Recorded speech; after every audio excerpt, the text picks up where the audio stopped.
No? All right.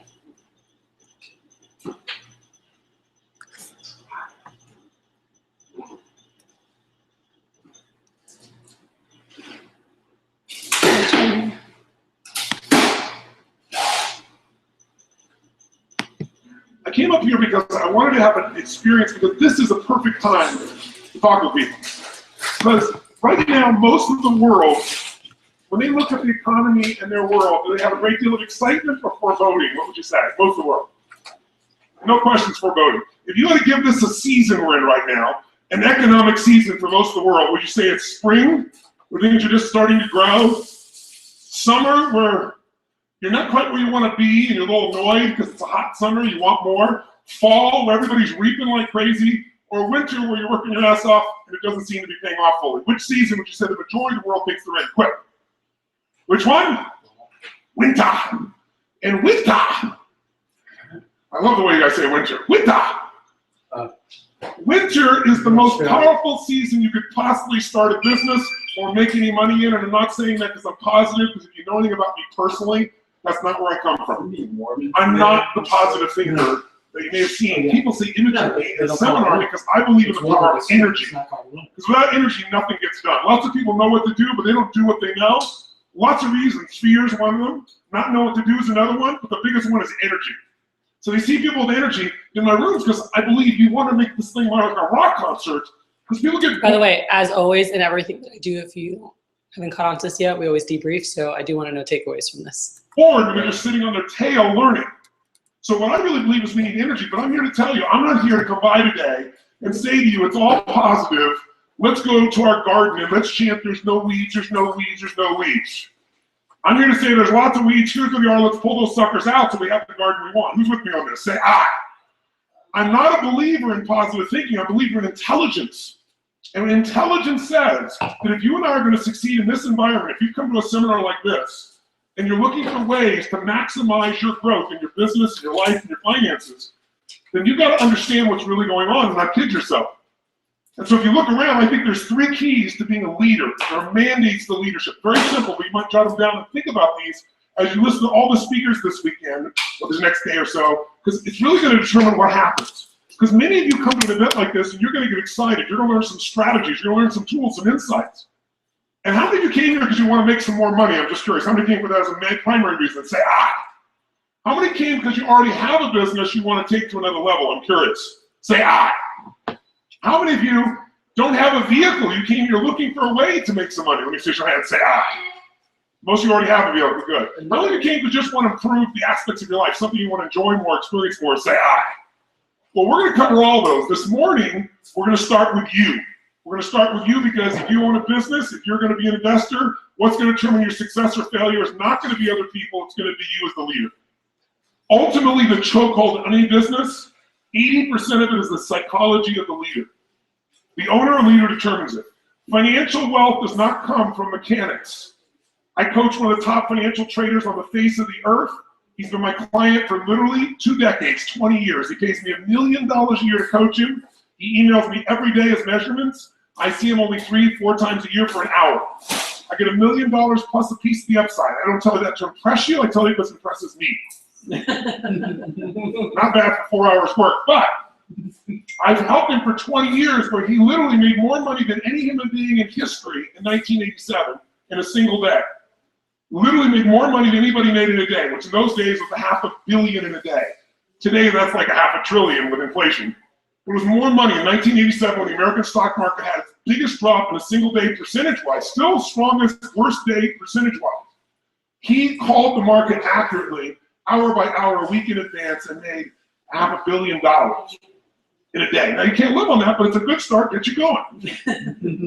Here's the problem, he lost money for the next 2 years. He brought me in for 20 years, he's made money every single year for 20 years. 2008, when most hedge funds were losing 30, 40, 50, some of the 80%, he made 28% upside that year. Unbelievable. So I know a little bit about markets. I'm not just Mr. Positive Thinking. I've been studying everything about him. George Soros, who made $1 billion in a day, who outdid my friend later on in the UK on their Black Day, he turned that around as well. So I'm here to tell you, I know there are elements you can take advantage of, and the people that know winter is the best season are the people that take advantage, not because they're positive, because they're smart. But in order for you to do that, you need three things. First, you got to see things as they are, but not worse than it is. Are you with me on this? Because when you talk to most Aussies today, let me just explain something to you. Most Aussies today have a little bit of nervousness about the economy. Raise your hand if you can relate to that, to your friends, have a little bit of nervousness, not quite thrilled with the economy. Raise your hand if that relates. Let me just get a sense. How many know Aussies think it's the best economy it could ever be? Okay, 3 people on drugs. Good, very good. Here's the truth. There's a little nervousness because of Europe, obviously. Nervousness because China's still growing, but maybe not as fast. Big piece here. Nervousness because, oh my God, we got a few little taxes coming in here now, right?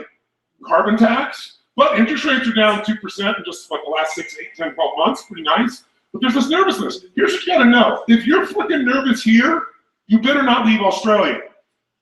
Because there are 7 billion people on the planet. They all freaking wish they lived in Australia. You're in the best position of any country in the world. That's not to say there aren't challenges.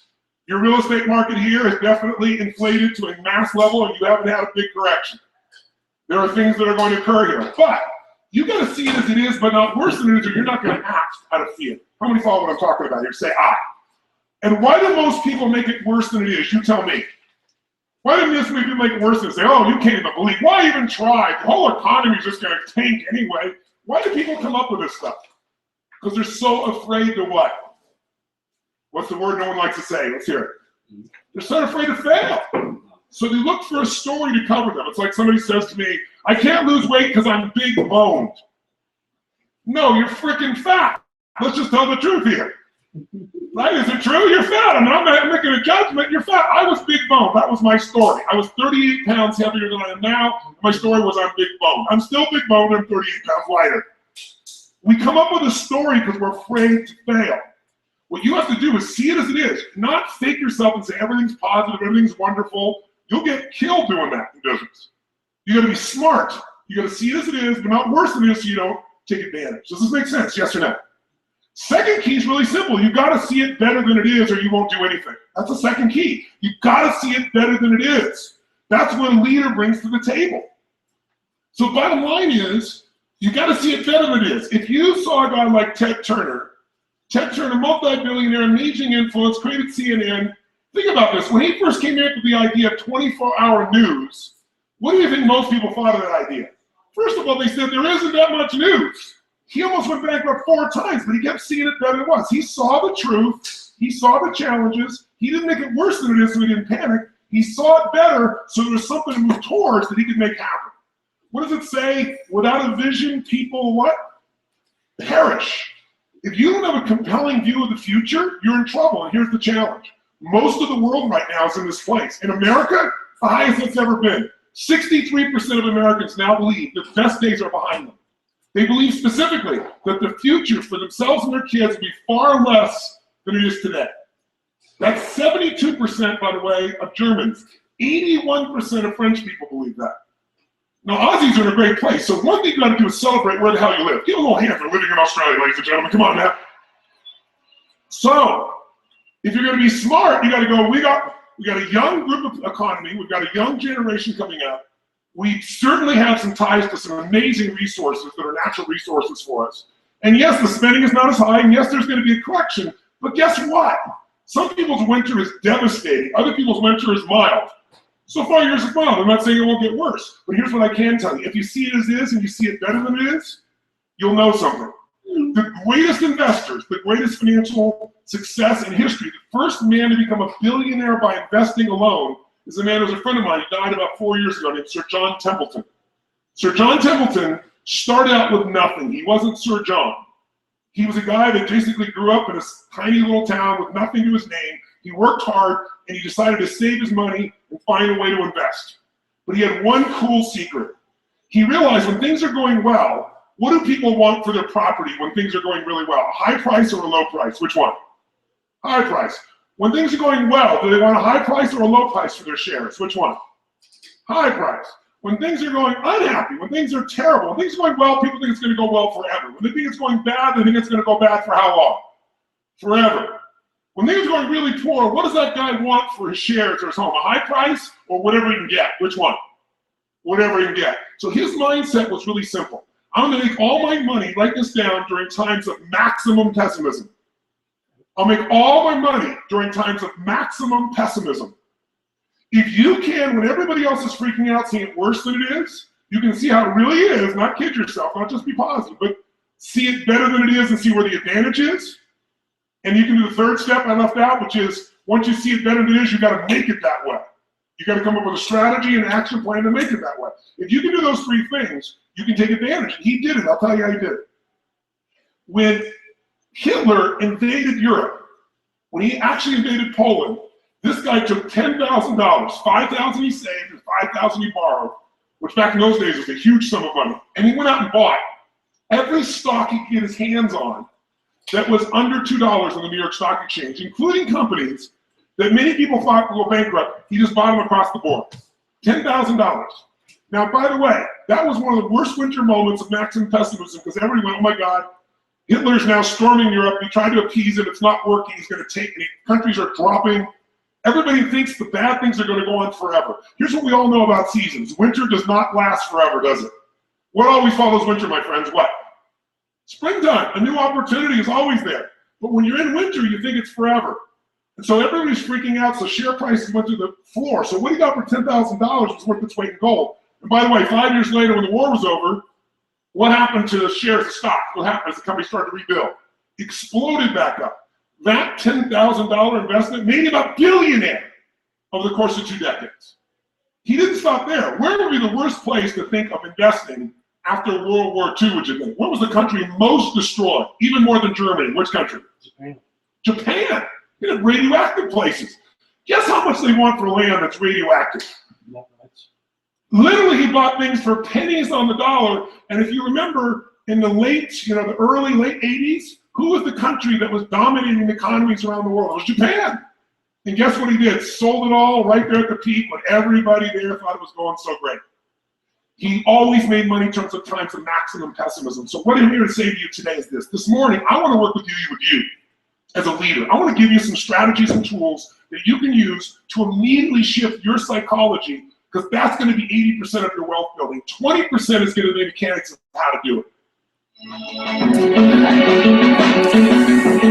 So many of you guys know that I'm a big Tony Robbins fan, and I'm in his mastery program right now.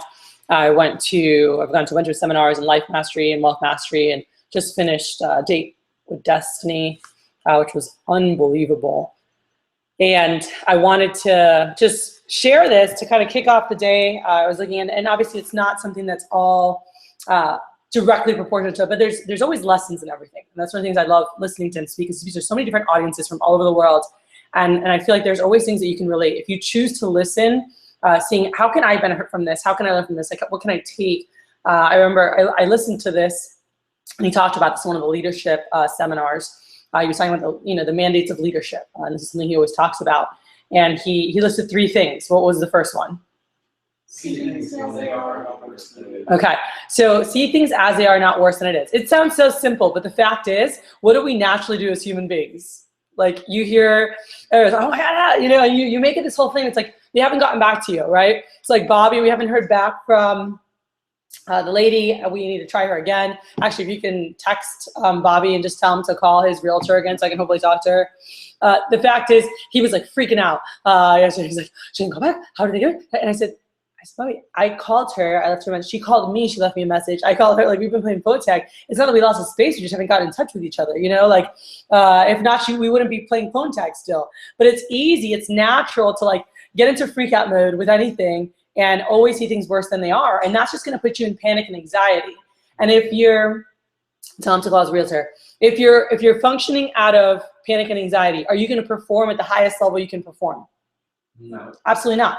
But it's natural for human beings to do that. It's just how we're wired. And so know that. And that's a great thing to really teach your people and coach your people as you're opening your offices. But always remember, as things are happening, today, Kevin Hanna is in town.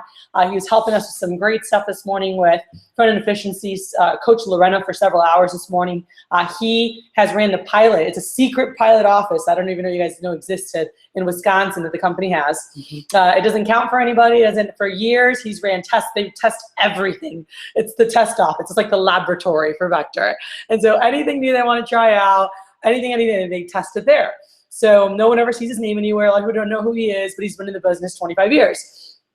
And we spoke, we had a chance to have dinner last night for a while. We had a chance to spend the whole morning together. And he just closed his office down for the first time in, years, like 15 years. I think he's been running that test office, but he's been a manager for 25 years. And they said, with all the expertise he has, we want to put him into a bigger role. I mean, he has so much that he can help people with.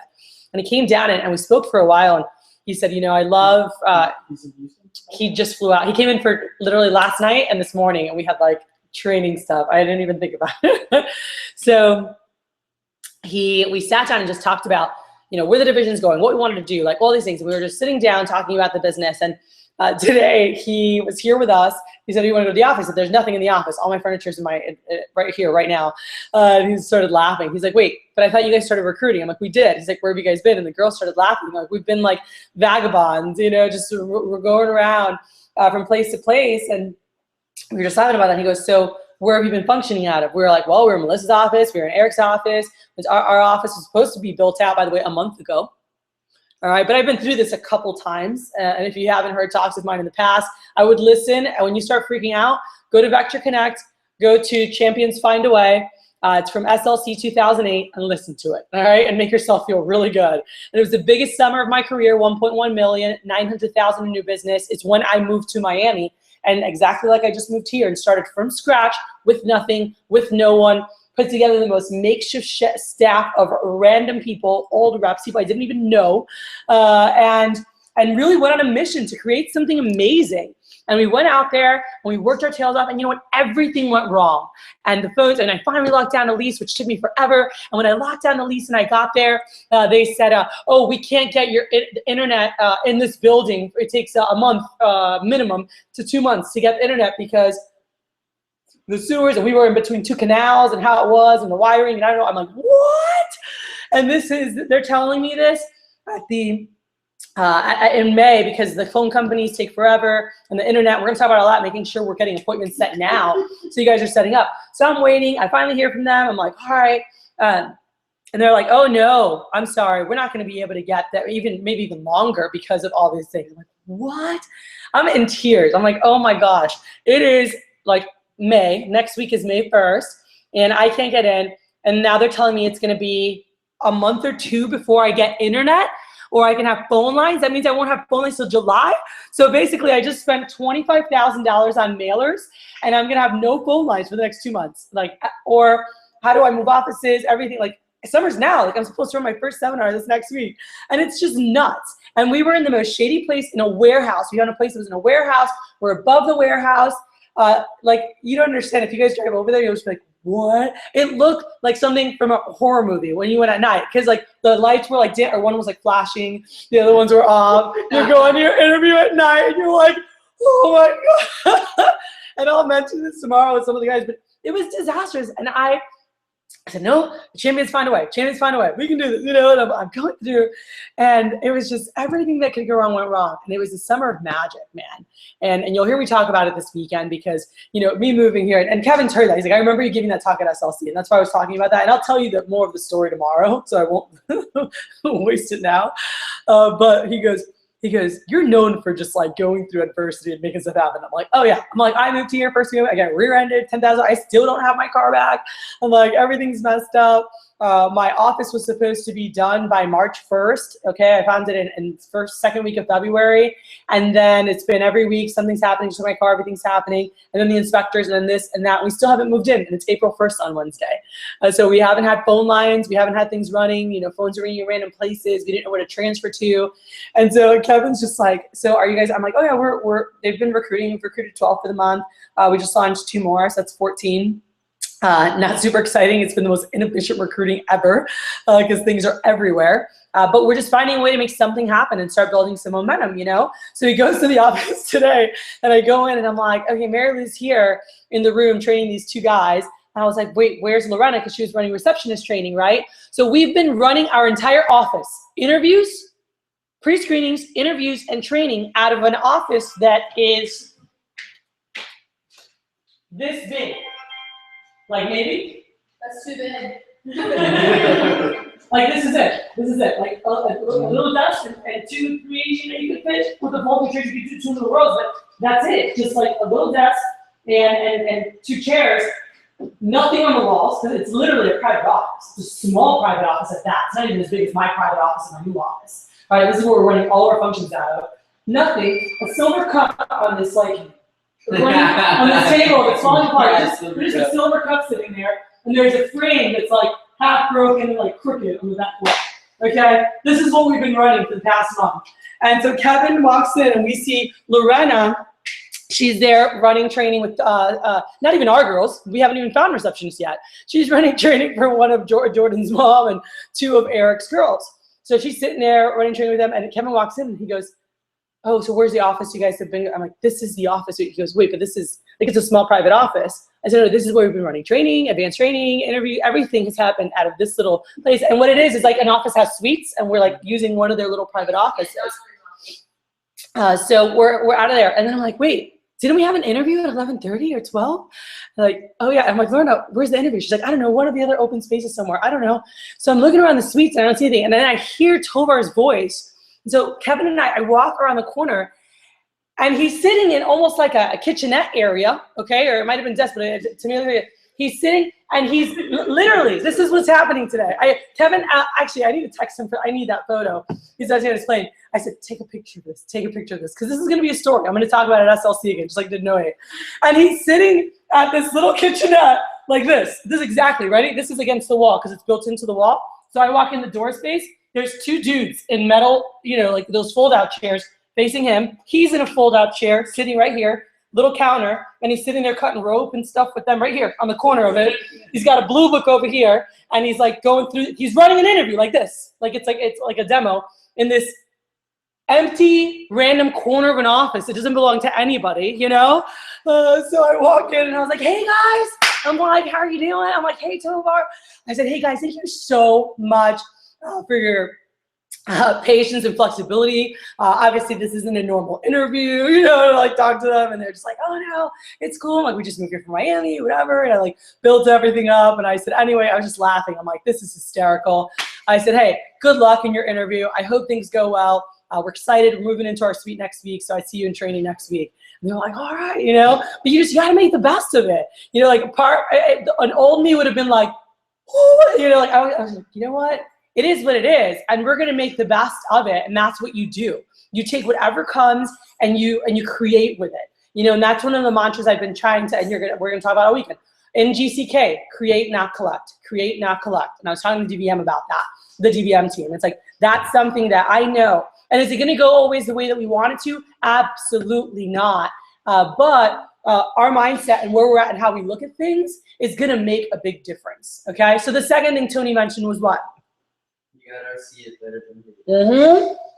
And that's something that, through coaching, through everything, I've been able to look at and say, okay, this is awesome. This is a great story, right? That's what I was doing this morning. And Kevin goes, "I cannot believe what is happening right now." He's like, "This is hysterical."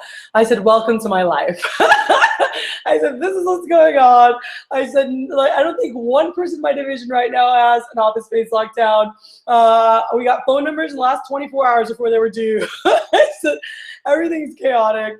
And I said, "You know what? It is what it is. And whoever is here," and I'll talk about this tomorrow, like, we're going to make something freaking magical happen this year. I guarantee you that. I am so excited for this summer, for this year, and for what we're building. And more than for this year, I'm stoked for 2016. I'm already like, "Oh my gosh, we're going to do this. And just the growth we're going to have and the legacy that we're going to build here in GCK, it's going to be phenomenal." And then lastly, what did he say was the third one? See it. Make it the way you see it.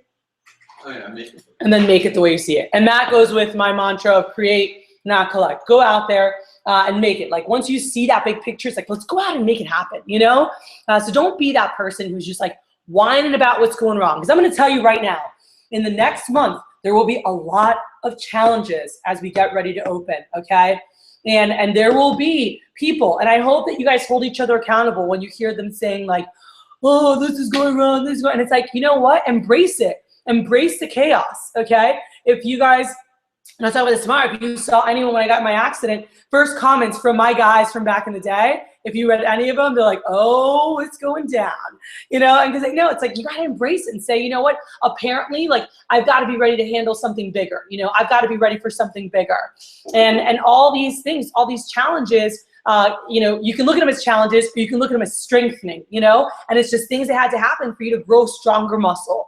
It's that, you know, it hurts a little bit, but then that's how you grow. That's how you grow that muscle. So that's something I'm really excited about as we go into this year and everything that we're doing. So it's going to be really great, and I'm excited for the division. And I've had this past weekend. Tomorrow I'll do a formal, you know, opening comments, but I wanted to share that with you guys because I've been with the DVMs. I landed, for those who don't know, I've been traveling for a month. I came home for that, you know, little Friday, Saturday for the rodeo, finishing some office stuff, and then Saturday when we ran the prep here with nothing in it because we were moving. So we were here, and then I left, all right? But when I came here to run prep before, I've been gone, you know, so I was in Europe. I came here, and then I left on, I had meetings in California. I have Day of Decadence, which was phenomenal. And I love how our company takes care of us. It was just such a great time, and had a time to spend time with Bruce and just some of the top DVMs from across the country. And then had the opportunity to fly to Miami and spend just a beautiful weekend with one of my great friends, who, by the way, was one of my head recruiters back in 2007, one of my top reps in 06.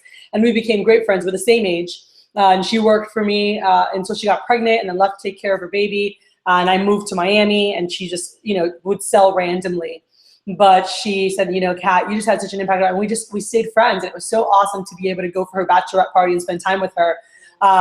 Through that process, I talked to one of my good friends. We've been trying to get together for 15 years. I haven't seen her in 15 years. And we got into a lot of trouble in high school together and had some fun. Left, she got married, has 3 kids, lives in Pennsylvania, and I haven't seen her. When my sister passed, she wanted to come down so bad and just couldn't make it happen. And her husband said, you need to go. You need to go spend time with Kathy. And this was her first vacation since she had her kids. And she came down and got to spend a girls' weekend on the boat. So when we saw each other, we just cried. We like started crying or hugging. We're like, it's been 15 freaking years.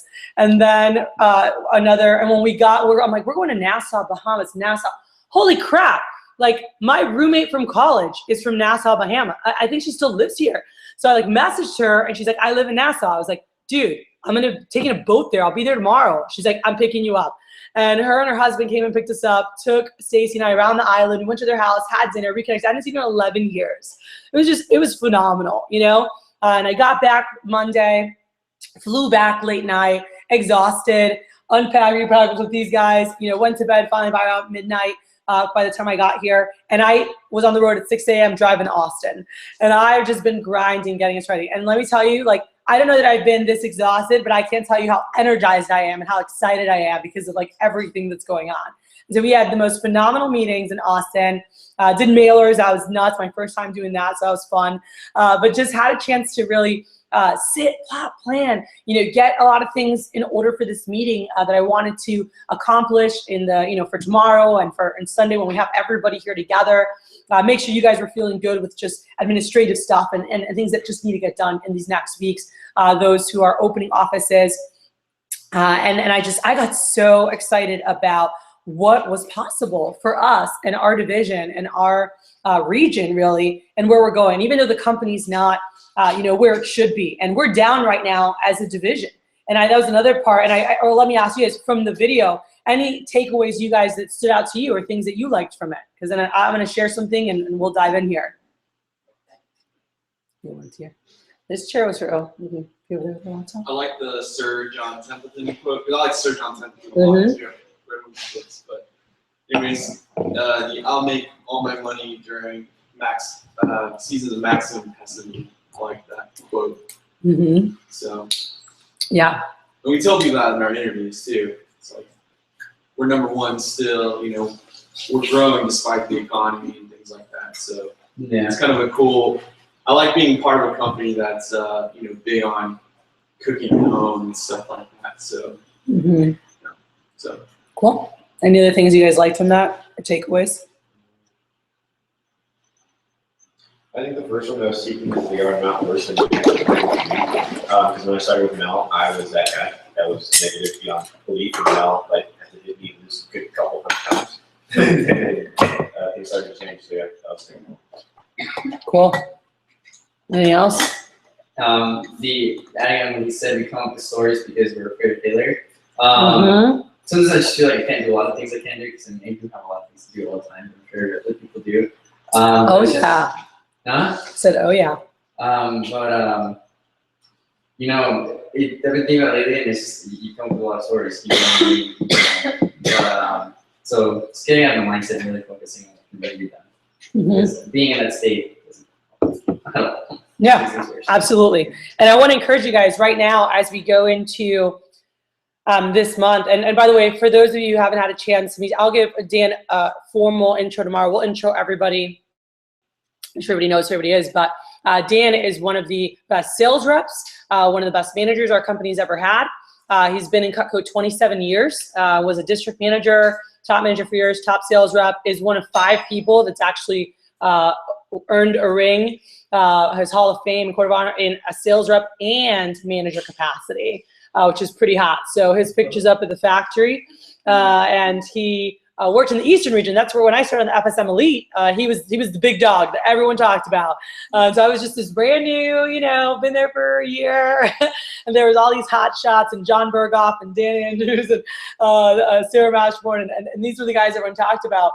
And I just looked up to so much when I was a brand new sales rep and learned a lot in the business. And I'm so excited to have him as a part of our division. We're still figuring out whether he's, you know, we open an office or he's helping in the sales capacity training, waiting for next year, whatever it is. Someone that can really play such a huge role in helping with rep development and manager development. I'm just excited to have him part of our team. He was up in Justin Donald, where the heck is he now? St. Louis, Missouri. I was like, Indiana, Missouri. So up there in the Midwest. So he moved, went from, you were in Virginia before, was it? Carolina? So you're in Carolina. Okay, I always think about, what's his name? And Susan, and everyone. Dave Stewart. You know, Sam Mickle was my second cousin. Really? Yeah. No, I didn't know that. So these guys were all like the hot shots up there, and then he left the Eastern region and went up with his wife to Missouri, and then they moved down here to Texas this past year. So really cool to be able to reconnect, and I'm excited as we're starting something new, even though I moved here, you know, back in January. I'm really here for the first time now. So I'm excited to officially move into the office and get everything going and have Dan here with us.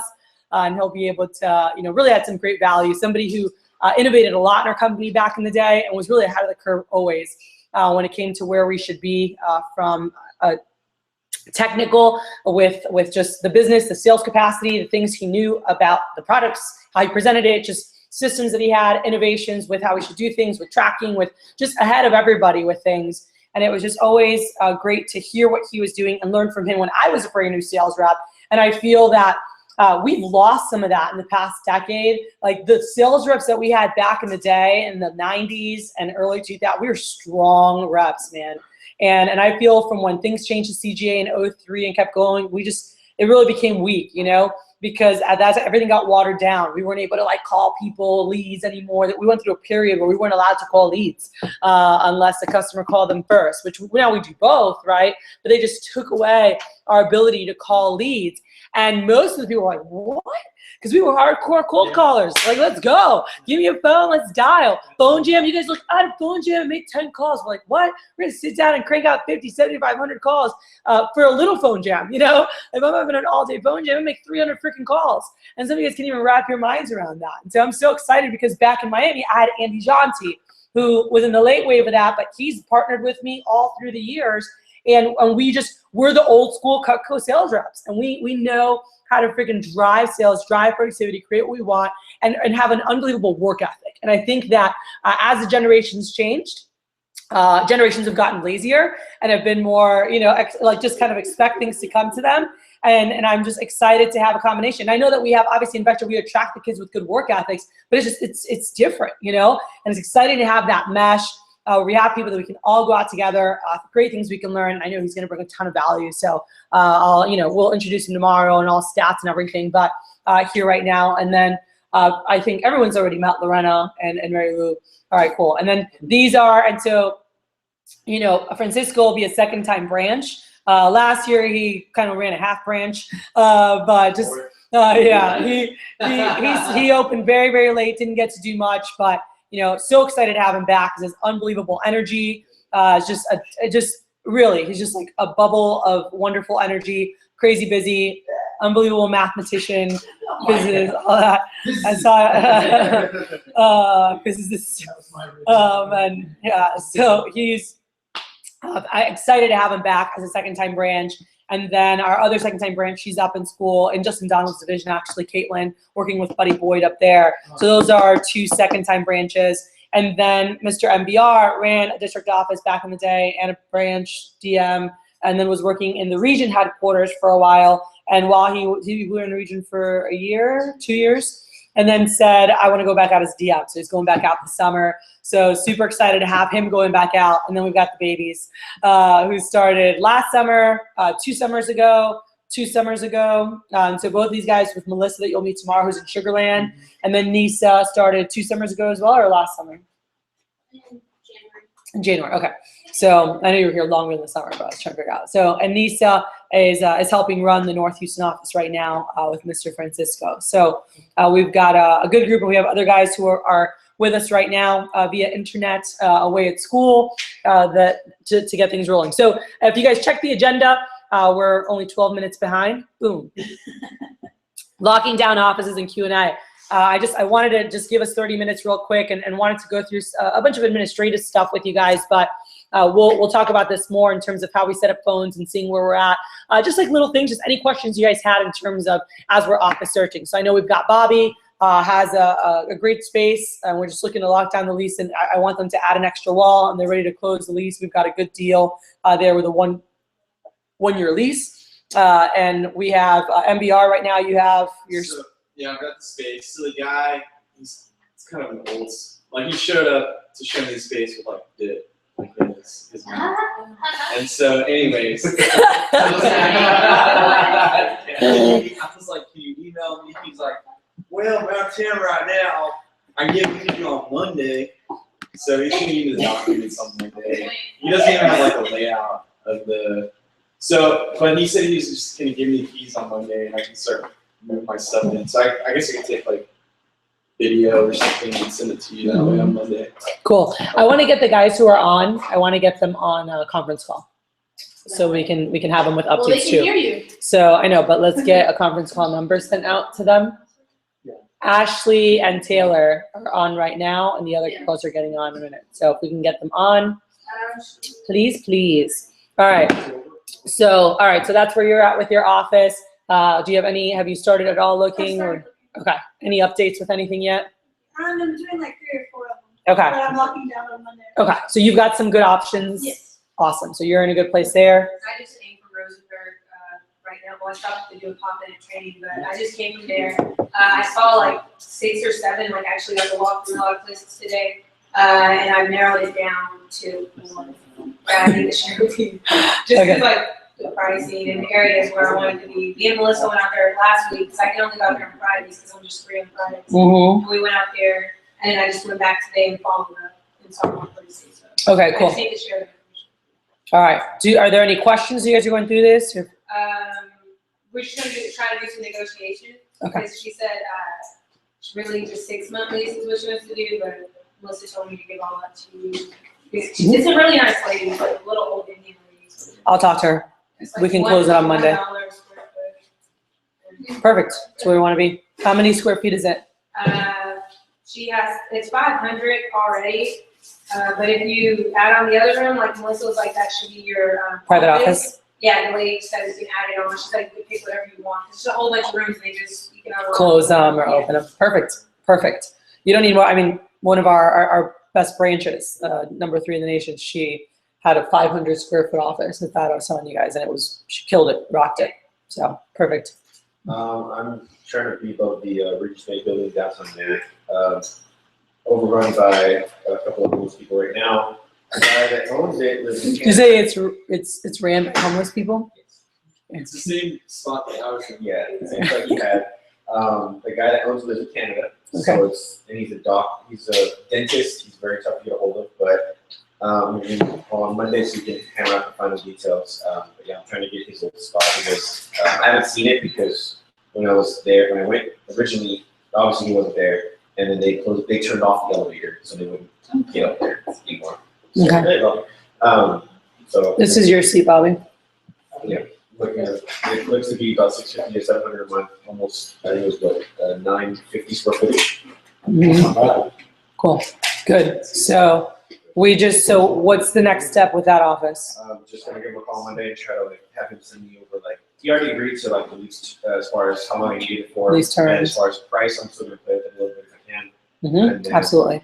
Just say whatever they're at. What is he asking for? 950, 700. Just say my manager really wanted to keep me at 500. Is there any way we can go lower and see what he says? I'm fine with you paying 700, but if we can get it lower, let's do it. So, I'll be checking it out this Thursday.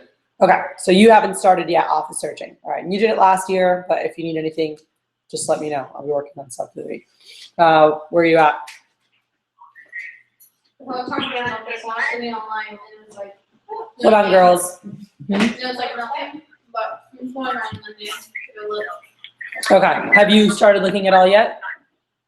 I mean, I looked online, but that didn't help. So Jordan's like, no, you just actually do it. Go there and drive around. Yeah. Yeah, so I'm going Monday. Okay. All right. Do you have any questions on how to do it, or you know what to do? You just got to go do it. No, I kind of covered that with Jordan. He's just like, want to do $1 square foot, and then, Drive around like the mailman. drive it. Wait, what? So drive around like the mailman, Okay. street by street by street by street, up and down.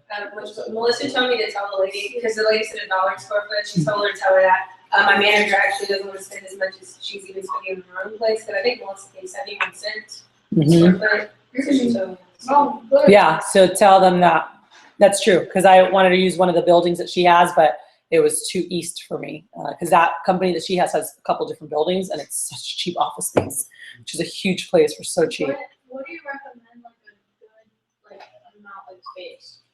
500 to 700 square feet is all you need. As long as it's cut up properly, we can function out of it. That's all you need. That's amazing. Hmm? That was amazing to look for because I saw a couple too. It was really awkwardly set up. It was dirt cheap. I was like, I can't run off this. Yeah, as long as it's properly set up, 500 square feet you can run out of perfectly. But if not, you can go to 700. You don't need more than that. There's no reason for you to spend more money. Unless they want to give you 1,000. By the way, my branch, I got lucky where I found this random doctor who owned an entire building and he rented the other side to people. But then he decided he wanted to expand his practice, but he was doing it in the fall. And we said, can we pay $3,000 to just use the space for the summer? We'll pay you $3,000 up front. And the guy was like, initially he had said, because he rents it for about that a month because it was a 2,000 square foot place. Whole doctor's office, like huge bullpen, huge receptionist, private rooms, like full rooms, like this size, 6 of them, like this size around the place, 2 kitchens, 4 bathrooms. I mean, it was a huge place. And he's like, that's how much I rent per month. We're like, but are you going to be using it right now? He wasn't going to be using it. He wasn't building out to the fall. And I said, hey, we'll use it for the summer. Well, as is, we won't do anything to it. You know, we'll keep it clean. We'll take care of it. We'll give you $3,000. He's like, all right. Huge place to run around. And I've never had an office that big until my last one in Miami, or second to last one in Miami, because the last one I shrunk down to this size again. So you don't need a big office at all. You need it for 2 months of the year. May, June. And you don't even need, I mean, whatever. They squeeze, they have to sit on the floor. We love it, right? When it's like that. It's amazing. They're sitting on the floor. They're like standing up. They don't fit. That's when you know you're doing your job right. I'm like, heck yeah. But you don't. Because the place that I saw, one part used to be like a maid service, Mm-hmm. and it just needed some stuff done. I was like, well, if I took this one, I'd do that it is. So it was really nothing much it needed. And then the other place that I liked, it was a chiropractor's Tell them office. to call me. And she said the guy just went missing. They haven't seen him forever. Like, I went in there, his diploma from the university is still on the wall. His like certifications are everywhere, like all his equipment. She's Mhm. like, yeah, I'm selling this stuff. She's like, if you sell it for me, and I'll pay you where you want it. Like, this is a desk and chairs and everything. You should buy out the names of your game. Okay, so Bobby,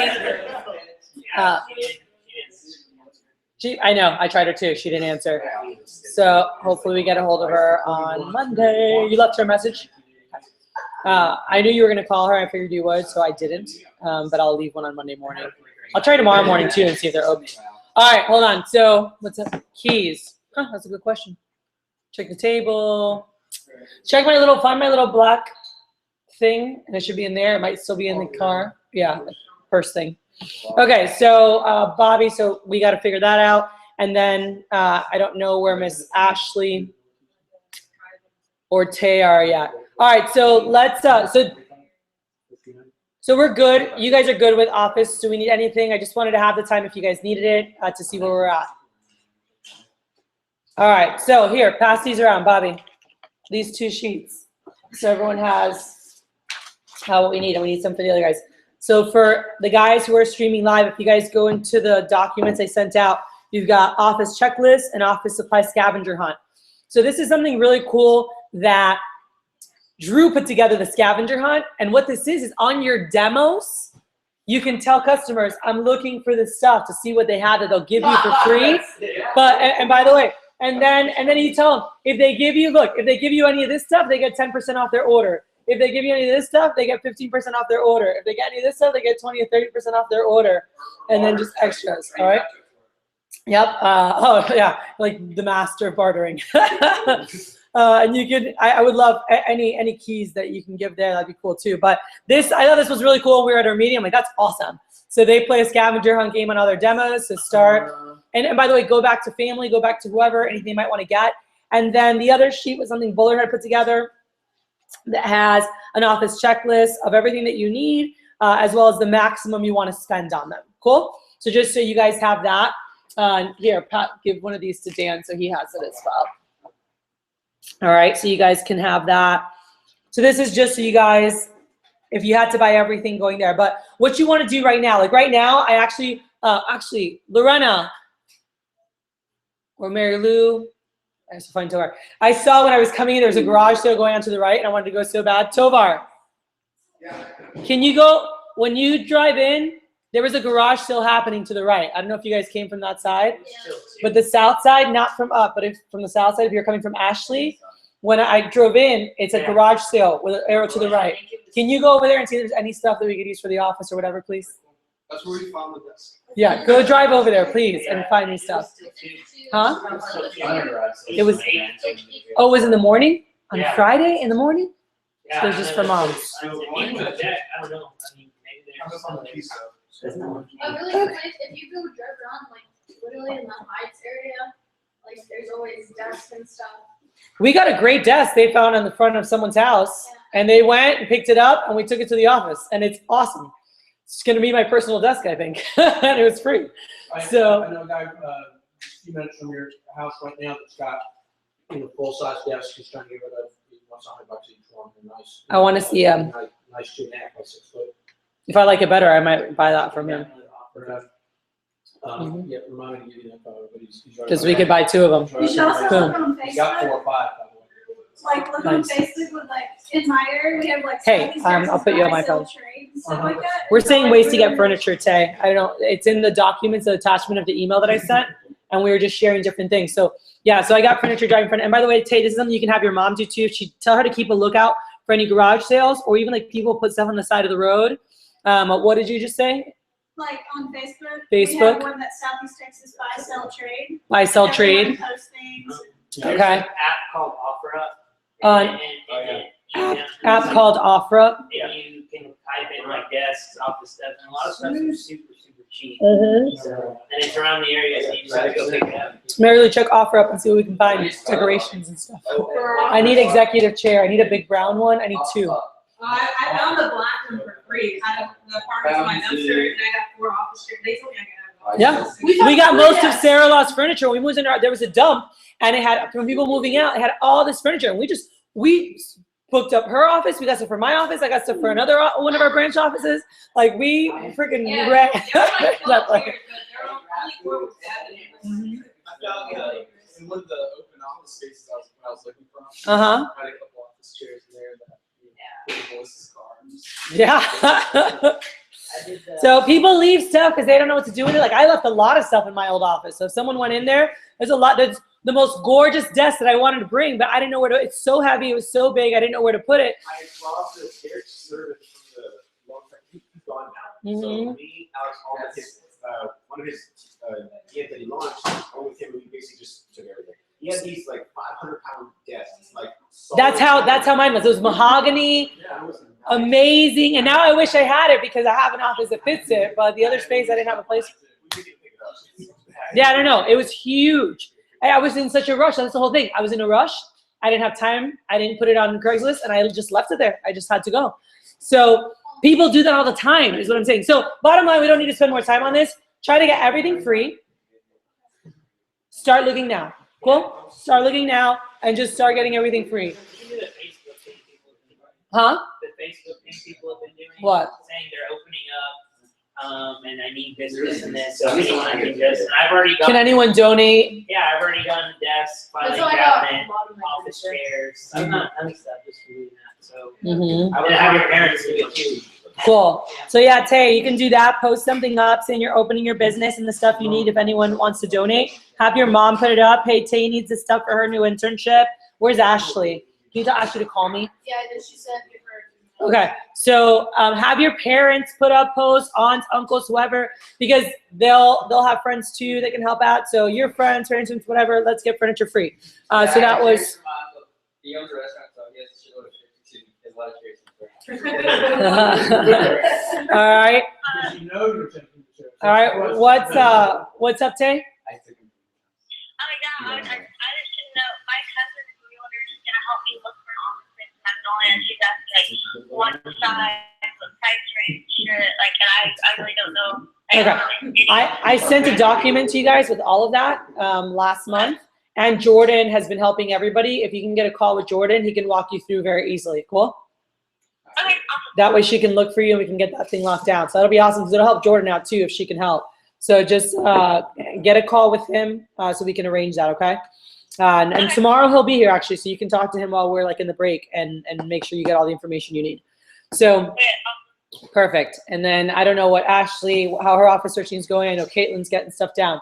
So phone lines. I know everyone has the number reserved. I want to know real quick, are you landline? Are you voice over IP on internet, Vonage? What did you get? Vonage. AT&T. Okay, so your landline. Same. Vonage.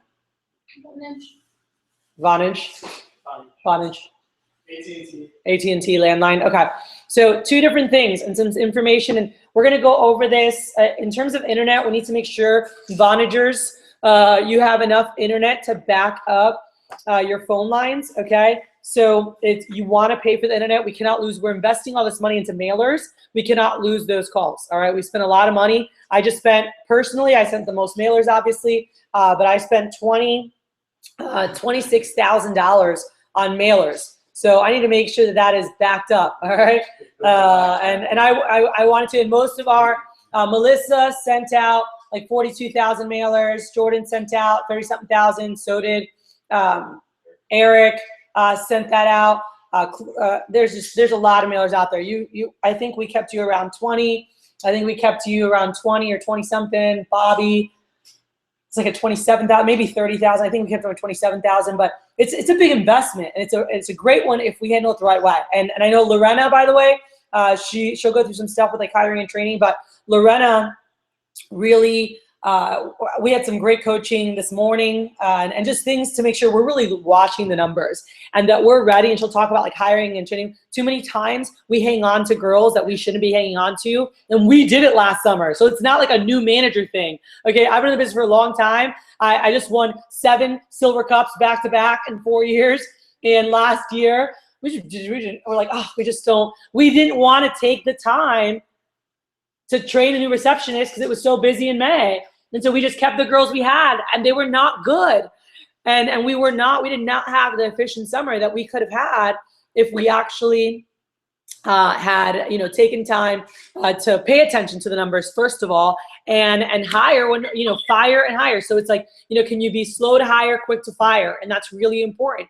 So she'll talk about that a little bit later, but we've got to make sure, and we're starting now. I mean, we've had no shows to interviews. I mean, it's been a pain in the butt trying to get something. So now I'm like, all right, let's get some people. So I had asked some of you guys, I didn't ask you, but thank you for putting it up. But I had asked the guys that I knew were in West Houston, whoever knew people in West Houston.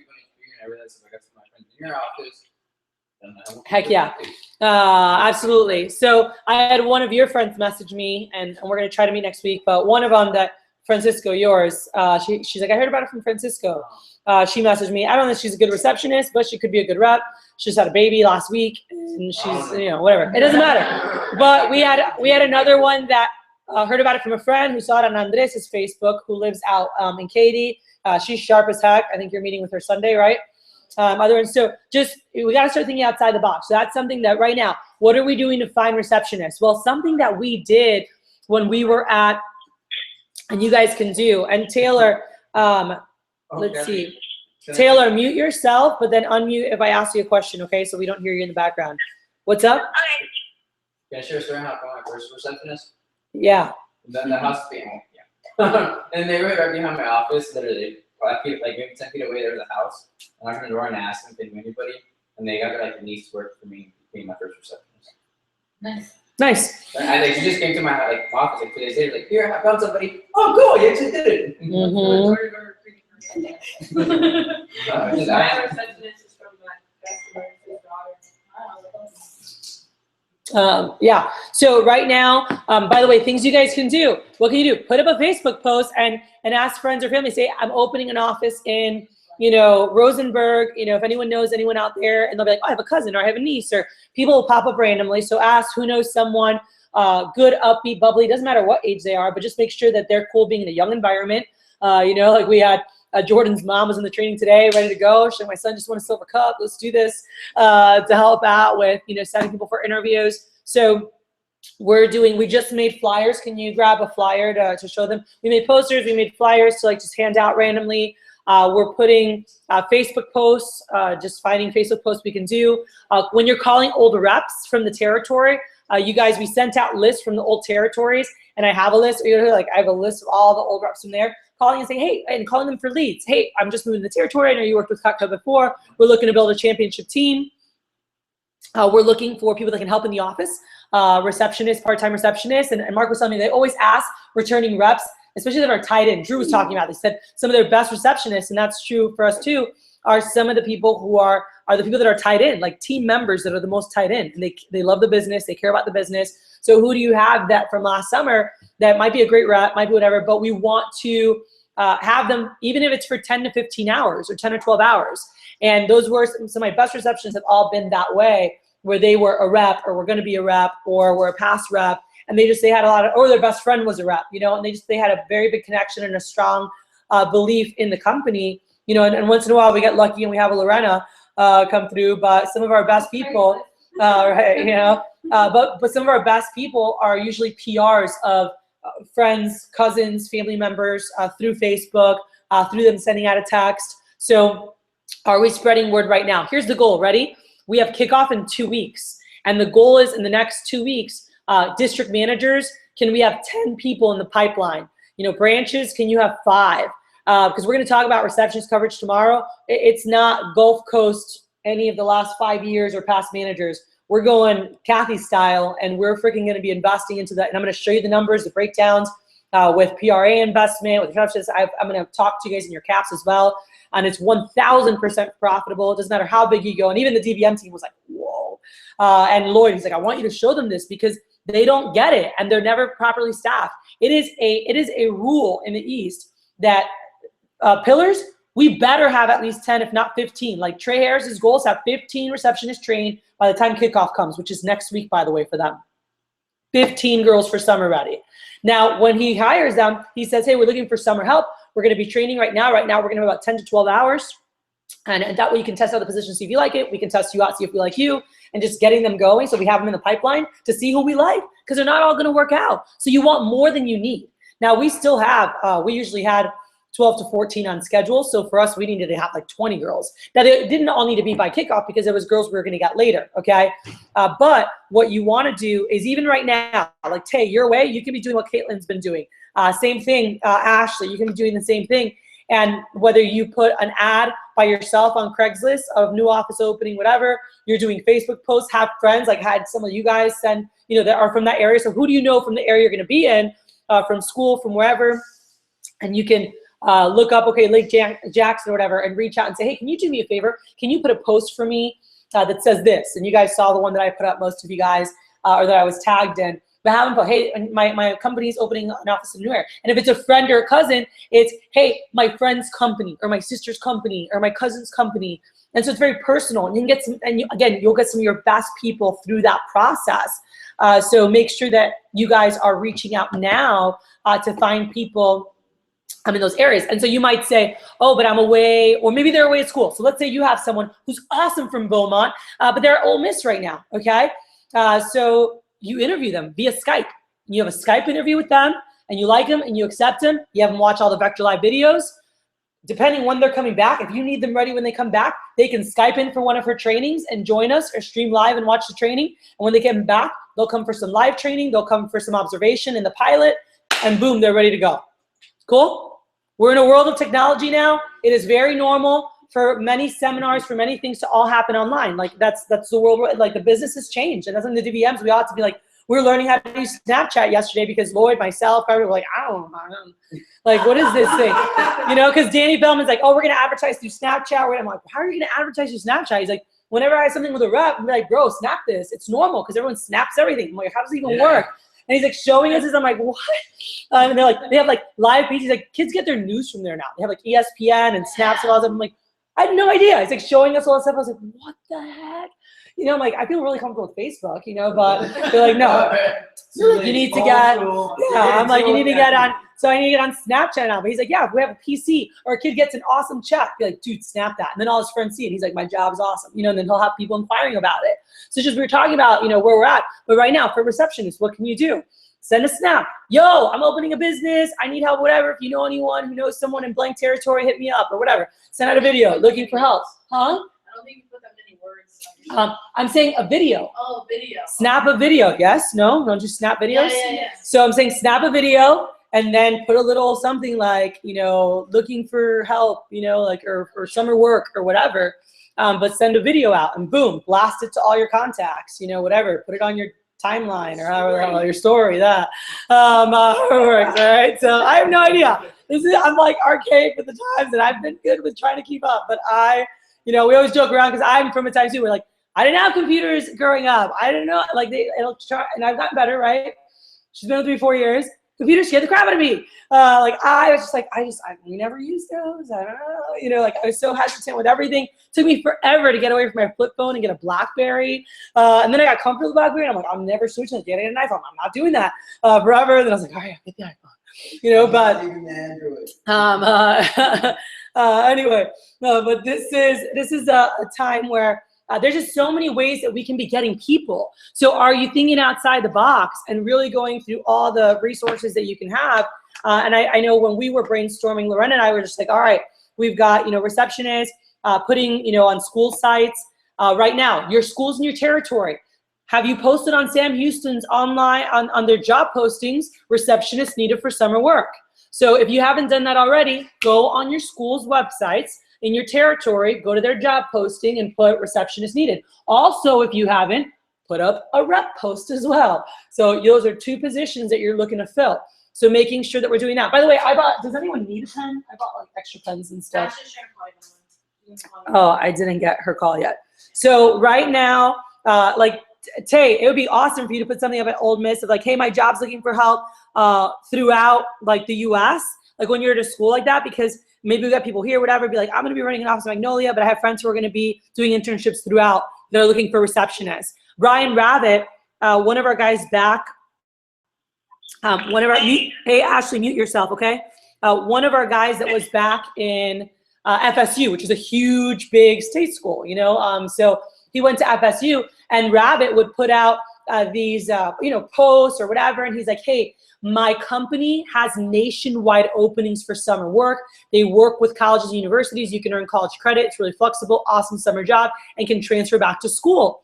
And he would get, every year, he would get 30, 40, 50 PRs going into the summer that were all over the nation. but he would get people in his territory too. When he opened his eye, he's like, oh, I'm opening here, but also my company has, positions nationwide. And people would comment, oh, how about here? How about here?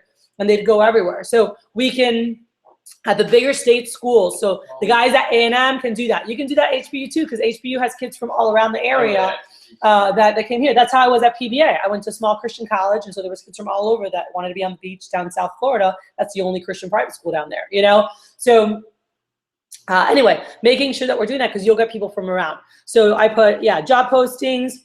We talked about asking older reps for leads, Facebook posts, Snapchats, doing receptionist flyers and posters. And then another thing that came up was go to your high schools, okay?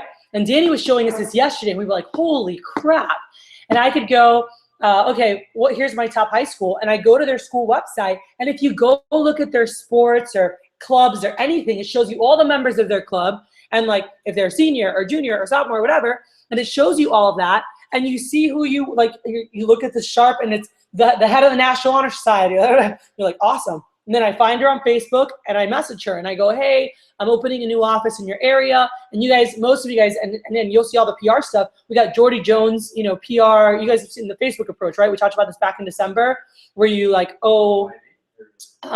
just the whole thing was where they were messaging people from certain schools or groups saying, hey, I run a business nearby or whatever. So you're sending messages to the sharp freaking kids from your high school because you see who they are because it's on their school website.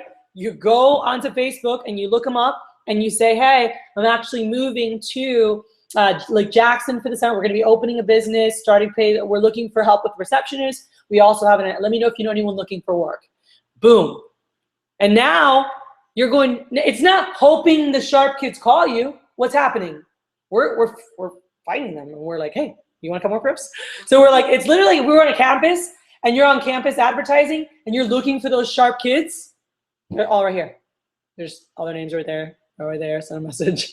So it's really direct firing. So it's pretty freaking awesome. Did you see that, Dan? Did you pull it up? No, I'm sorry. I just looked at RBC, Gina Leocotti. Oh, yeah. So all of us, by the way, all of us yesterday when we were doing this, it was nuts. Like John Carpenter was like, holy crap. And some of these kids, they have their pictures all there. They're so sharp. We can directly find them through social media or whatever. And that's like a private letter or a mailer or whatever that you talk to them. And by the way, we were so bad and efficient with this. And we were all talking about, we need to have a social media manager. But we sent out a lot of messages in Miami in December. We got great response from it. Does everyone respond? No, we got a lot of responses of people that were interested. And there was like 30 that we never even got back to. So, sending out a lot of messages to people now so we can get people responding for summer work, so we can get some of our sharpest people. So this is something, by the way, you can get on and work on tonight. I would use this weekend really as a work weekend. And I had like hang out, do whatever. Like I really want to encourage you guys, and tomorrow I have some time, for us to just have a little bit of planning time or whatever. But like, what can you get set up during this weekend to set you up with getting calls moving, getting people, getting your staff in place, so it's all about getting set up right now. Are we setting ourselves up for success is a really big thing. So we talked about this. This is something that in our meetings, Wes had a big talk on this, and we were all just discussing all the setup process. So with your phone, so back to that, when I was talking about, so we need to have receptionists in place, right? If you're on voice over IP, so Vonage, you need to use cable internet, not DSL. So have you guys already gotten an internet company for your Vonage? Okay, so when those of you guys using Vonage, you need to have, that way you don't have any issues, you need to get cable, not DSL.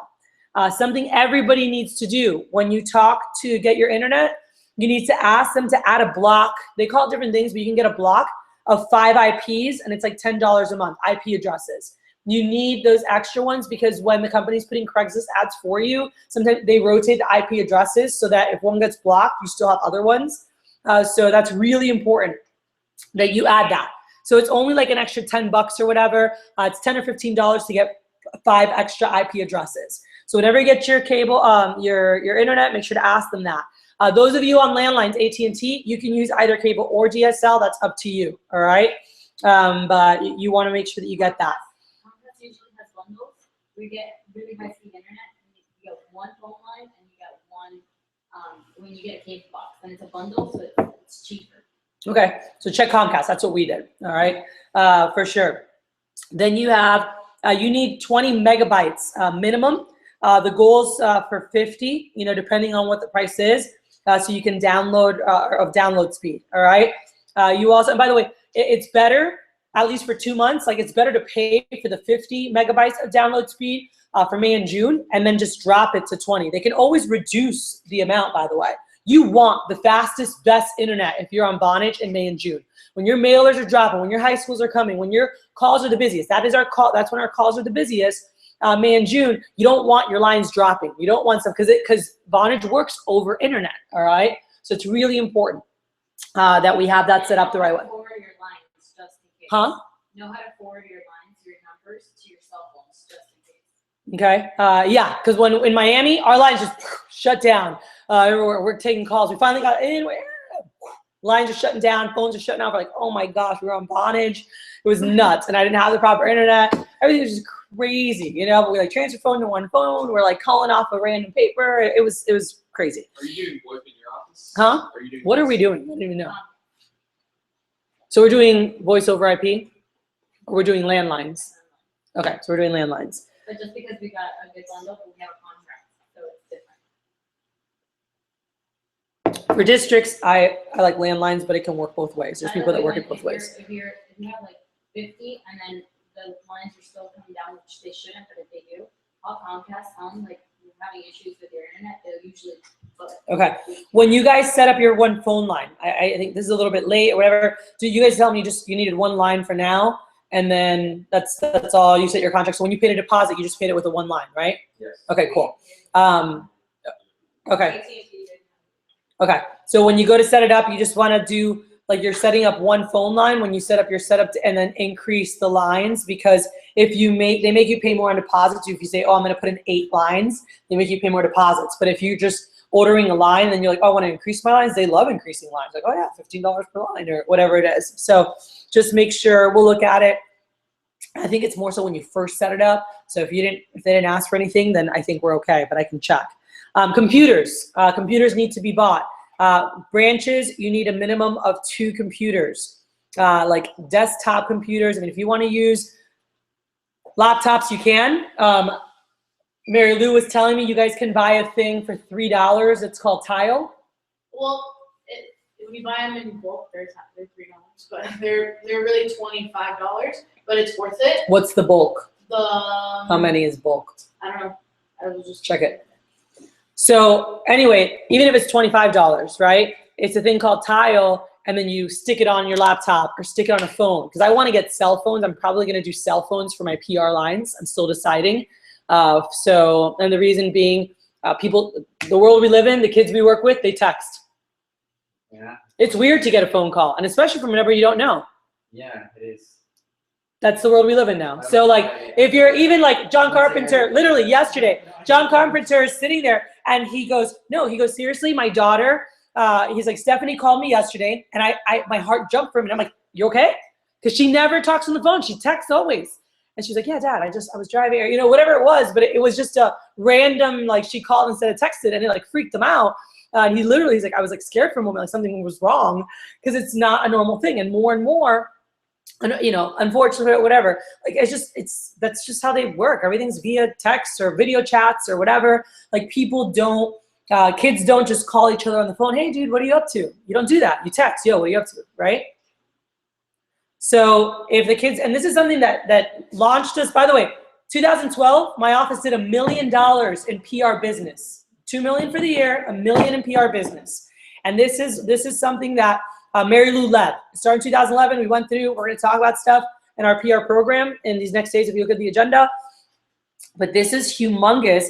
And these kids all the time wouldn't pick up. But by the way, the girls are calling from the phone. So how many more of those could we have had? That's why I kind of want to have cell phones, is because we call from our phone. You know what happens? At least half the time, what do they text back? Who's this? Yeah, it's so annoying. No, it's the best. It's the best.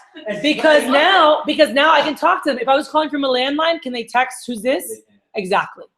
right? Make the best of it. All right. So they text, who's this? So I like calling PRs I love calling the top ones from my cell phone. She calls from her cell phone. And we always got better response rate because they didn't pick up. We'd be like, hey, this is actually, I work with your friend Adriano. He had recommended you for a job. And, want to see if you know anyone who might be looking for work. And then they're like, oh, yeah. Sometimes they answer when they're like driving or something, and you can text them the directions. Oh, that's another thing we're going to wipe out. We'll talk about that tomorrow. No more texting direct. Who follows step-by-step directions nowadays? I don't ever. I just do my customer service.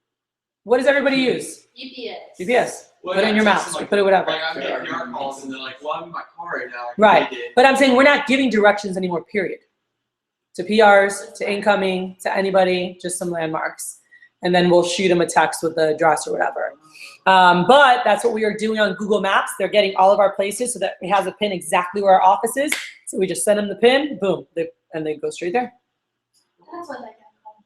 Yep, that's why that guy called. Is Vector Line- So we're cleaning up everything on Google, on Maps, on Apple Maps, whatever. We're paying to get that all taken care of. So it's a simple drop a pin. I send you the pin. You know exactly where to go. And all I do is give you landmarks. All right. Yep. Oh yeah. It's awesome. It's so easy. All right. Everything's getting easier and easier. Really. It's just we just need to work hard. It's not hard work. We're like oh my gosh. And one of the things we talked about is we don't even like Danny's like we can hire. Listen up for any of your people and even like let's say that you're like I don't want to go out and fly and do this stuff. You know what might even be more productive? We want to do both. We're going to do both. You can just sit on the computer, send out messages, send out Facebook, like very targeted messages, boom, boom, boom, boom, boom. And that's like the biggest people, this going to January program, we were calling it's like the new flyering. It's online flyering with the Facebook messages, through the instant messenger, through whatever. And we'll talk about, all the different components. We were talking at the DVM table yesterday about all the different components of the PRs. But this is a big thing, all right? So anyway, so I'm thinking about just using my landlines for my rollover for IAPs and mailers and flyer calls, really for incoming and people who apply online, and then utilizing cell phones primarily for PR calling. So when they say, who's this? I can text them. We can talk. By the way, we don't even have to, in many cases, and Andrew Small was talking about with PRs, that him doing rep driven, he wasn't even talking to them at all. They don't talk to them. Everything's over Facebook and like, all right, we'll see you then. Send them the pin, boom, people show up. Great shows, whatever, because it's normal to them to do everything via text and know where to meet through doing everything, on a computer or on a phone. So, Even on Craigslist now, you can put by text. huh? Even on Craigslist, you can contact by text. All right. So this is, again, times are changing. So district managers, you guys want 5 to 8 landlines for sure. Branches, you want 3 to 5 landlines for sure, or Vonage lines or whatever. This is your incoming, outgoing, all right? So you want 5 to 8 for DMs and then 3 to 5 for BMs, depending where your office is. And we'll talk about that on your cap, and we'll make sure it's one of the things I'm going to cover with you guys one-on-one, exactly what plan you should have. So we'll walk through that individually, and we'll talk more about that through the weekend, and other stuff will be individually. But that is really hard. So we want everything working before starting your territory. So when do you set up your install date for your internet and for everything? The moment you sign your lease, you call the company and you set a freaking install date. You don't have to move. We set up our internet a month ago. Thank God it's working. It's good. We set up our phones. I don't know. We don't have all the phone lines, so we don't know they're all working, but we need to get those installed like yesterday so we can test them all and make sure that we're good. Okay. So what we want to do is plug every phone in, and then you do a phone slam, and everybody calls a phone at the same time to see how it rolls over. So everyone calls the same one phone number at the same time to watch the rollover system. And then we get the number from each one of them, and everybody calls a different number at one time to see like what happens. Like we stagger it within like 30 seconds just to see what's happening. Are they still rolling the right way, or is it messing up, to make sure it's running right? Because that gets messed up. Guess what? We messed that up and we lost calls, man. Our stuff wasn't set up. But right. also, something that Jeff used to tell us to do is every day before he closed the office, do a systems check, because there was like 4 or 5 times throughout the summer where they would just, and Vonage is like terrible with it. So if you have Vonage, like you check them every day. Like my calls at one point in the summer for like 4 days, they weren't forwarding, and the region kept telling me that I was missing like test calls, and I was like, no, I'm not. Like all my phones, like have coverage. And when I did a systems check, all of them were unforwarded, and I had not done it myself. And after that, I checked it every night, 4 or 5 times, they were unforwarded. That's weird. When you call your phone company, you need to let them know that you need rollover because they need to install it. For Vonage. Yeah. No, for 18 everyone. Oh. For everyone. So Comcast needs. Yeah, when we do it, we're going to tell them exactly the lines that we want. You're going to have rollover from 1 to 2 to 3. And then the last line, whatever your last line is going to roll back over to line 2. Also, we're going to be using line 1 is your mailer number and active advertising. And depending your territory and how many lines you have, for me, I'm going to have 6 incoming, outgoing lines. So for me, line 4 will be for Craigslist. So I'm protecting the first 3 lines for my mailer calls, so Craigslist is not blocking my funnel. Right, you know, like I have some lines going through. Huh? That's efficient. Yeah. So we'll cover all that, but we're gonna set up your rolling system to see how you have it, and then you can use your cell phone for PDI. I like, you know, initially we've always done standalone lines for PRs, but we discussed yesterday if you're gonna have landlines or Vonage versus having cell phones. So now if I still stick with doing like phones in the office for my PRs, I'm not going to do individual. We've been doing individual for a while because we have an answering machine and we're like, oh, they can just call us back. And I was like, wait, this is dumb because we get calls back, but how many people are not getting through that we're calling back, that if we had 2 separate rollovers, we had the incoming rollover and we had the PR rollover, that if I'm on the phone and someone calls, it just goes to someone else's phone and like, well, someone called me. Well, that's how it is anyway. Because initially we're like, we don't want it to go to a different phone because I'm the one that called them, so I want them to call my phone back. But it's like people move phones, a phone dies, someone goes to the bathroom, someone leaves for the day, right, from their shift, they're not there anymore. So someone else is using that phone. So, I mean, I'd say 95% of the time, whoever picks up the phone ends up saying, oh, I don't know who recommended you, but the reason you were called is because one of your friends started working with us and we're looking to fill some positions, you know, and we'll set them up for interviews. Most of the people, does it matter, Lorena, if they knew who recommended them or not? Everybody needs to. Not at all. I'm letting you guys know, most Depends on people, confidence. so if you guys have someone call back and they're like, hi, someone called me, and you're like, oh, I don't know who called you. I'm like, oh, I don't know who called you, and hang up. Are you ever kidding me? I'm like, oh, well, hey, the only reason you could have been called is because either you applied online for a position and they were calling you back, or because you were recommended by someone who works here already. Were you looking for possible summer work? Like, oh. I'm like, awesome. They're like, what is this? Like, What leave are it you? on the manager, hey, the manager was actually using his phone to contact people who are in a position, and then you go from there. And then you do your approach. You're like, well, hey, what are you guys, you know, and you go through your approach and set them up for an interview. You can get some great people Many there. times. Huh? Many. Mm-hmm. Anyone can butt in with comments and just read it. It's like more, because especially those who have done it. But did you mess that up, you're saying? Maybe. It's okay. I usually just ask them like, hey, the number you're calling from, and then I just look in the system and then. But we don't put all our PRs in the system. We Yeah. call off paper. Yeah. There's like, yeah, like, It's a mix. Sometimes they're in there because they downloaded it from the app, but sometimes it's not in there. So it's a mix of them. We enter them as we call them. I just call. I know there's a lot of different systems, and I'm going to tell you guys what we're doing tomorrow. And you can do whatever you're comfortable with. Things do need to be tracked.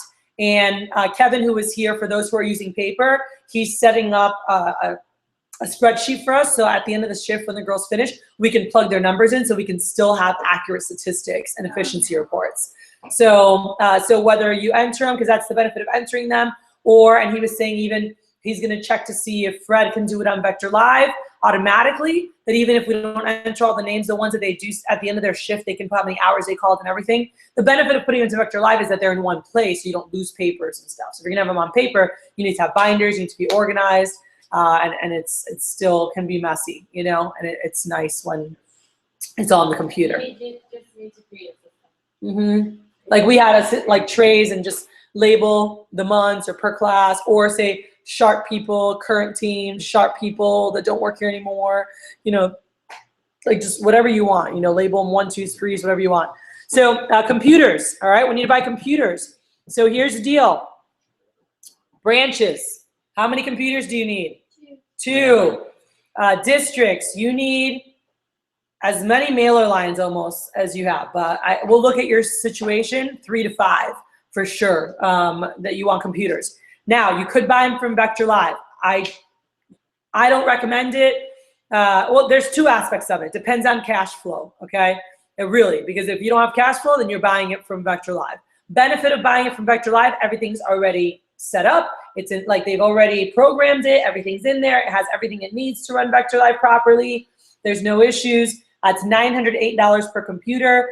They charge you $35 per week on your account. So if you're low on cash flow, that might only be your only option.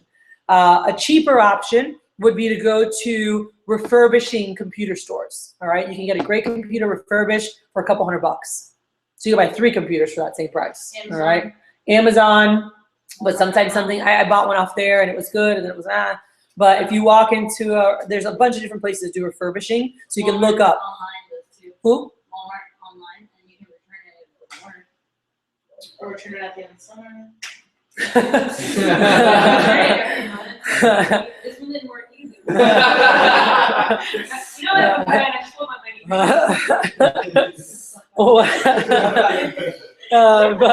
But listen up. If you buy, so branches for you guys, you can either buy them and sell them later or keep them. But for branches, you guys, 2 computers at $75 per month per computer, and that's what they'll charge you. So you'll be charged $150 per month as a branch if you're renting it. And it's renting. So let's say you just do it for 3 months. All right. Let's say you do it May, June, July. That'd be $450 that you will pay to have rented it. So do you rather buy 2 and maybe it costs you $50 more or whatever, and you keep those or sell it to someone else or whatever? That's your call. But we need to get computers ordered already. So start looking at those so we can get those done. If you're going to rent from the company on your own, you do need to buy a router and a wireless adapter. I'll send you a link where you can get it cheap on Amazon, the exact ones that you need. All right. So if you're getting from so you need to, in your business plan, so later tonight as you're planning, tomorrow as you're planning, you need to decide, do you want to just go with the company? So again, branches, it's $150 a month because you have to have 2 computers and they're $75 each. So $150 a month and then you return them. Or are you going to buy your own? What if we already have like a router? Is that already- Yeah. You need a router and the wireless adapters to make sure everything's running. Any questions on that? So with Vector Live, if we buy them, you said it's 35 a week, and then if we rent them, it's just 150. No, only, yeah. 150 per month, and then you send it back. For 2. Mm-hmm. So, okay, then So the other one would be 70 per week if you were buying it.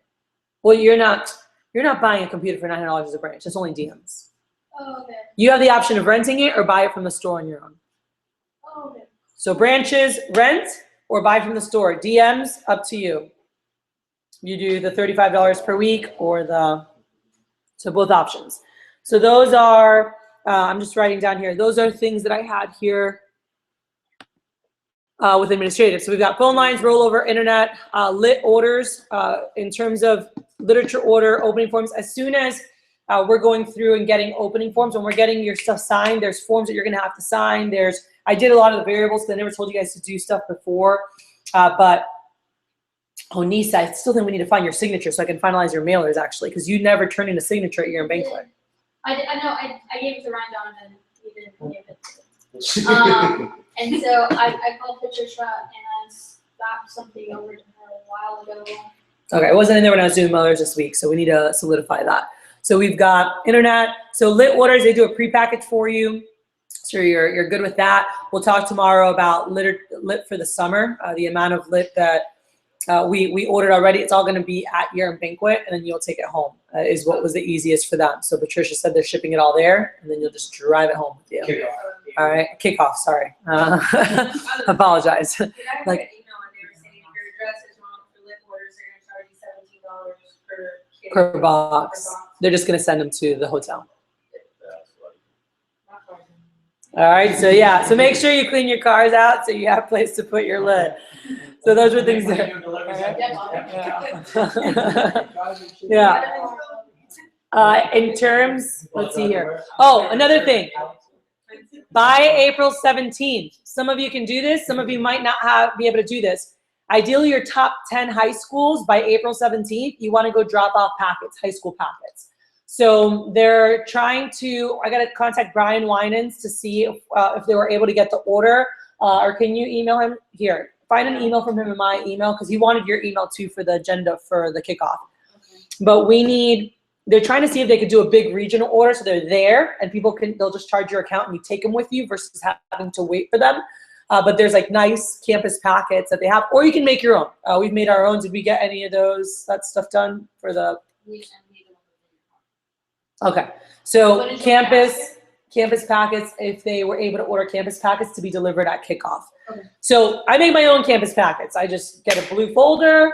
I have like letters that I can send you guys. You make copies of. I think I send you guys some of Drew's that he has, but I have my own that I make. But we all have similar things. But you just put like a resume, a sample resume. You put a position description. You put a couple things, and I put a scholarship brochure. If you don't have a scholarship brochure, then don't put it in there. You can put some scholarship standings or something from Vector Connect that you like. And then you put a Skills for Life packet. The interview packets, put a Skills for Life. Boom. So you can take it to them. All right, but can you drop off packets at your top 10 high schools? If you can't get there, then you can send an email. And I have an email that says, that you're coming to the territory and what it is, and you'd like to meet them. So we can do something there. When is that going to be? Huh? What kind of, is it the documents to go in and all stuff or what? Okay, when is that? Where are we supposed to get to? I'll send it to you. But the ones from the region or national already done, they don't have the extra resume builder or extra things, but you can put stuff in there. All right. So another thing for right now, targeting staff. Guys, if you look up, so you have like past reps from your area, but also, can you look at the top 25 reps from last summer in your territory? That's something that I'm going to be working on this next week, is looking up the top 25 reps from last summer. And I'm actually meeting with Alan Seal on Monday.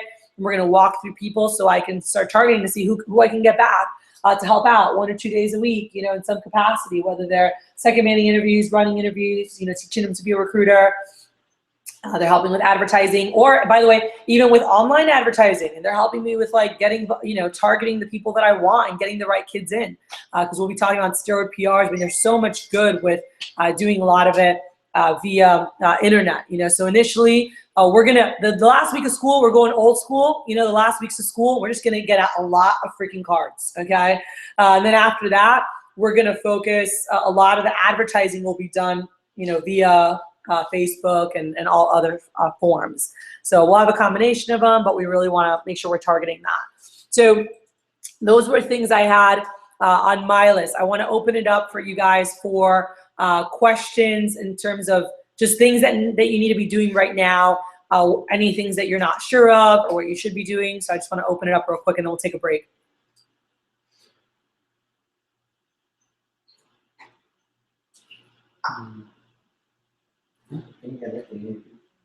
Good?